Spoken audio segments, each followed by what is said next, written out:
Ken Arrow, who's pictured here, was one of the most influential economists in the second half of the 21st century.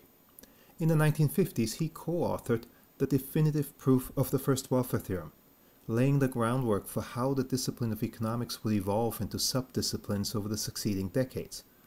Which sub-discipline would study externalities, which would study asymmetric information or market power, and so forth. But he wasn't just interested in economic systems. He was also interested in political systems. So he set himself another challenge, and that challenge was to think about how political systems arrive at what politicians often call the will of the people. How do we arrive at how societies think about what's better and what's worse? And so to start, he began with what he called social states. So a social state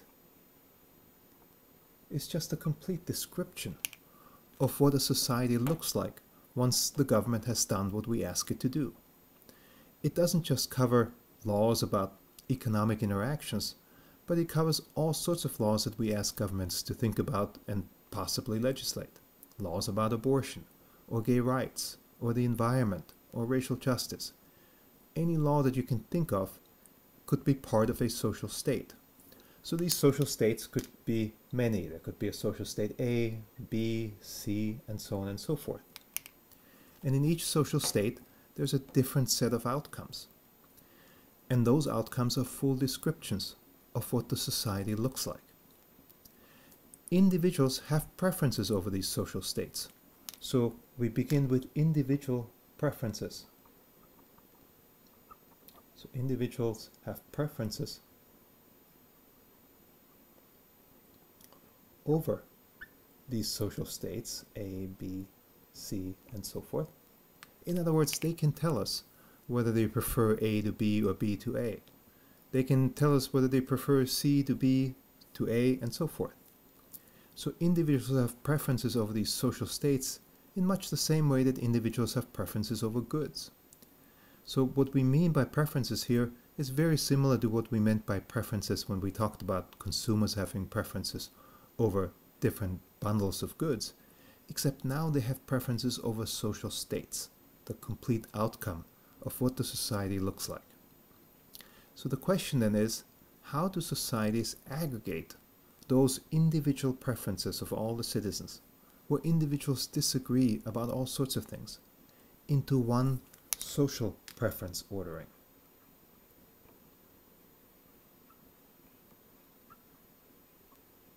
How do we get to the point where we say society prefers A to B or B to C and so forth?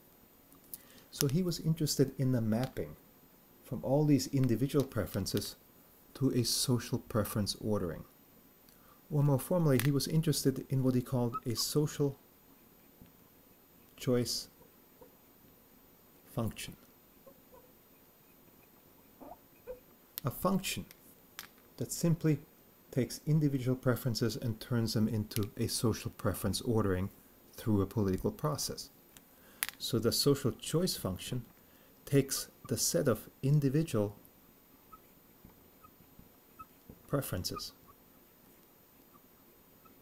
all the individual preferences of all the citizens,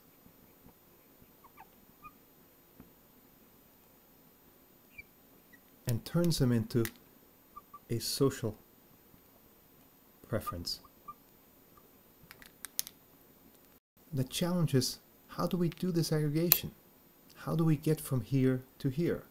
How do we get to what politicians call the will of the people? That then determines which social state we actually implement. In the process of answering his question, he came up with a theorem that in many ways does for a branch of political science what the first welfare theorem did for economics.